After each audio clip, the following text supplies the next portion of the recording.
Good morning, beautiful people. It is Joel McElhaney coming to you live. I am going to give you a quick update on what's going on in the world of economics and how that relates to real estate and interest rates. So grab your coffee and let's chat. Okay, so the Bank of Canada paused the interest rate hike. So this was announced a few days ago. And what that means is the overnight rate is still at 4.5%. which ended the 8th consecutive rate increase over the past year. So this is good news. That's what's happened. A lot of people were wondering if the rate was going to go up or what it was going to do. So economic growth ground to a halt in the fourth quarter of 2022, lower than the bank projected, with consumption, government spending, and net exports all increasing, and weaker than expected gross domestic product, GDP, was largely because of sizable slowdown in inventory investment. So the surge in interest rates has markedly slowed the housing activity. Restrictive monetary policy continues to weigh on the household spending, and business investment has weakened alongside slowing domestic and foreign demand. So that's what's going on. In contrast, however, the labor market remains very tight. Employment growth is surprisingly strong. The unemployment rate remains near historic lows. Job vacancies elevated. Wages continue to grow 4 to 5%, while productivity has declined.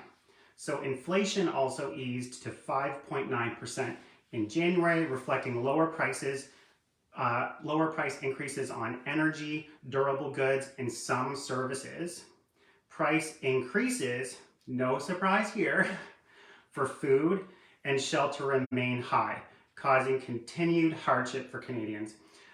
With weak economic growth for the next few quarters, the Bank of Canada expects pressure in product and labor markets to ease, which would be good. The central bank believes this should moderate wage growth and increase competitive pressures, making it more difficult for businesses to pass on higher costs to consumers. That is good news for the consumer. So that's what's going on. So in sum, this statement from Bank of Canada suggests that Canada sees the economy, the Bank of Canada, sees the economy evolving as expected in its January forecast. It said overall, the latest data remains in line with the bank's expectations for CPI inflation, and it will come down to around 3% in the middle of this year. So that would be a huge thing.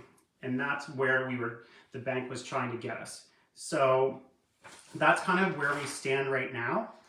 And what we're going to see is that's going to trickle down into the housing market. Right now in the local market, we're seeing really tight because low inventory, lots of demand. We're still one of the more desirable places to live because of our low average price of $292. So next week, I'll be talking about what happened in the market last month and what to expect going forward and where our new averages are sitting and what to expect in the coming days and months. So stay tuned for me next week to give you an update on the market. I hope you're all having a great day, and I'll talk to you soon.